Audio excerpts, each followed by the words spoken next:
Meu irmão e minha irmã, eu sempre fico encantada com a palavra de Deus.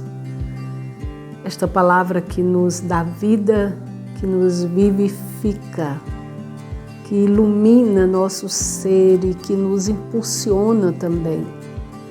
Não é só uma questão de se impressionar intelectualmente, mas é de senti-la, de percebê-la viva, agindo em nosso ser. Veja que hoje o Evangelho nos traz a parábola de um homem muito rico e que, ao sair para uma viagem, ele confia, olha só a palavra, ele confia seus bens aos seus servos. Então, veja que Deus, Ele confia em mim e Ele confia em você. Isto é muito, mas muito importante, porque muitas vezes a gente pode pensar errado, achar que nós não somos tão amados por Deus. Pois veja só, o amor de Deus é um amor que confia. Mesmo que a gente não tenha esta dignidade da confiança de Deus, e nós sabemos disso, mas Ele nos ama verdadeiramente e confia em nós. Ele confia seus bens a nós. Ele derrama o seu Espírito Santo na nossa vida e Ele confia, Ele espera que nós nos deixemos guiar, transformar pelo seu Espírito que está em nós. Ele confia, Ele não desiste da gente. Então, Ele confiou aos seus servos, aquele homem, os bens. A um ele deu 5 talentos, a outro ele deu 2 talentos, a outro ele deu 1 talento. E a palavra diz que ele deu conforme a capacidade de cada um. Veja, Deus conhece o que nós podemos fazer com aquilo que Ele nos confia. Ele sabe a nossa medida. Ele não nos iguala no sentido de dizer, você tem que fazer como este ou aquele. Não, Ele nos conhece individualmente, pessoalmente. Ele sabe o que nós podemos ser capazes de entregar a Ele. Ele não exige de nós o que nós não temos condições de dar. Por isso que Ele a um dá 5 talentos, a outro 2 e a outro apenas 1. E Ele faz a viagem dele. Mas um dia Ele vai voltar. E Ele vai prestar conta com aqueles servos. E nesta prestação de conta, o que aconteceu? Aquele que recebeu 5 talentos produziu mais 5. Aquele que recebeu 2 talentos produziu mais 2. Aquele que recebeu 1 talento não produziu nada. E veja, diante da produção daqueles 2 primeiros servos, o Senhor os elogia, diz que eles foram fiéis no pouco e que a partir dali eles vão viver na convivência com Ele. Agora, é interessante o que faz aquele que recebeu 1 talento. E veja bem, não é porque ele recebeu 1 talento que ele agiu desta forma. Não, voltemos ao entendimento. Deus conhece a nossa capacidade.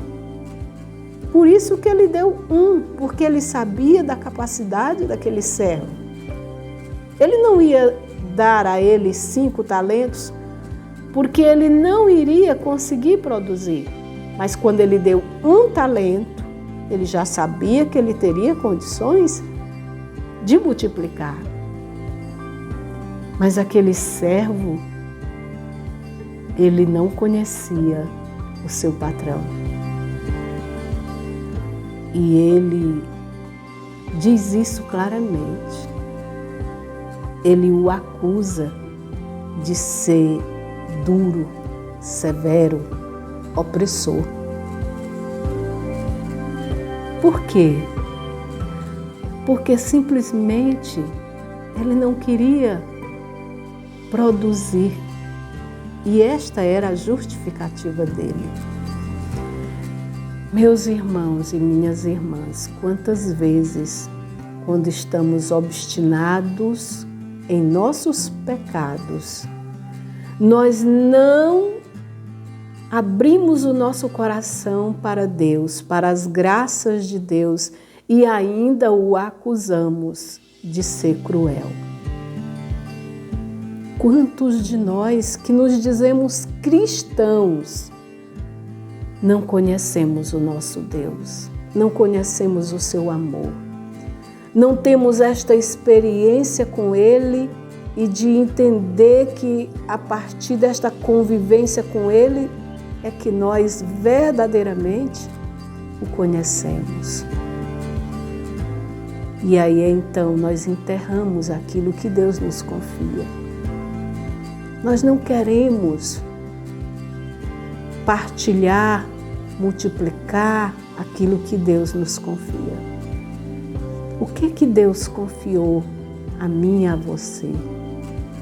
O amor, o perdão, a misericórdia, a inteligência,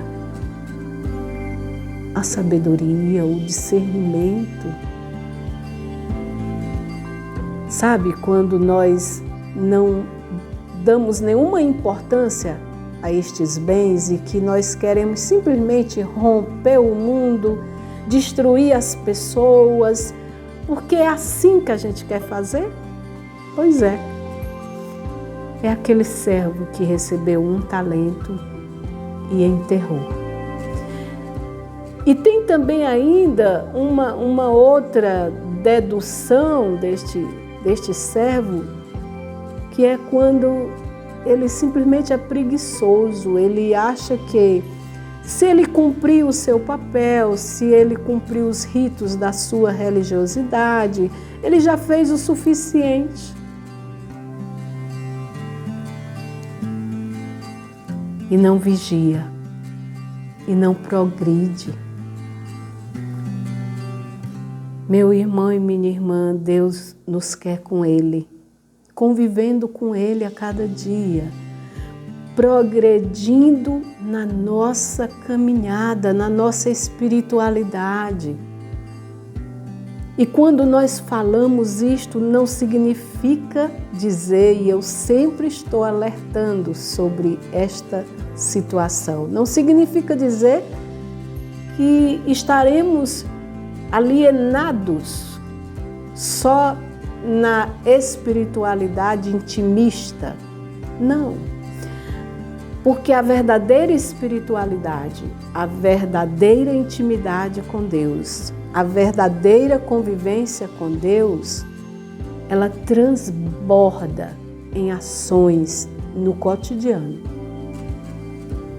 Ela transborda em ações na convivência com os irmãos.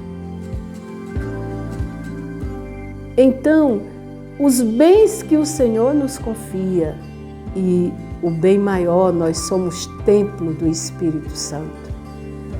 Nós somos casa de Deus. Deus habita em nós para nos santificar. Deus habita em nós para que não nos falte nada, no sentido de viver como filhos e filhas de Deus. E veja que o Senhor ainda até fala para ele: então você acha que me conhece? Então você me acha cruel, injusto? Veja como nós precisamos estar atentos e ser gratos e acolher cada dia da nossa vida com gratidão e entender que Deus não nos deixa faltar nada. E irá nos faltar se nós nos fecharmos para Ele. Aí sim nós não conseguimos enxergar a graça de Deus. Nós não conseguimos experimentar o amor de Deus. Nós não conseguimos a força para superar as grandes dificuldades que passamos. Deus nos chama e nos confia o seu amor, nos confia o seu filho, nos confia a sua mãe, nos confia os seus dons, nos confia as suas graças. E nós precisamos ser gratos e abrir cada vez mais o nosso coração para acolher todo o bem que Ele quer nos confiar. Que hoje nós possamos dizer isso ao Espírito Santo: confia-me teus bens, e em vós eu produzirei. Contigo eu não decepcionarei, Pai. Vinde, Espírito Santo. Amém.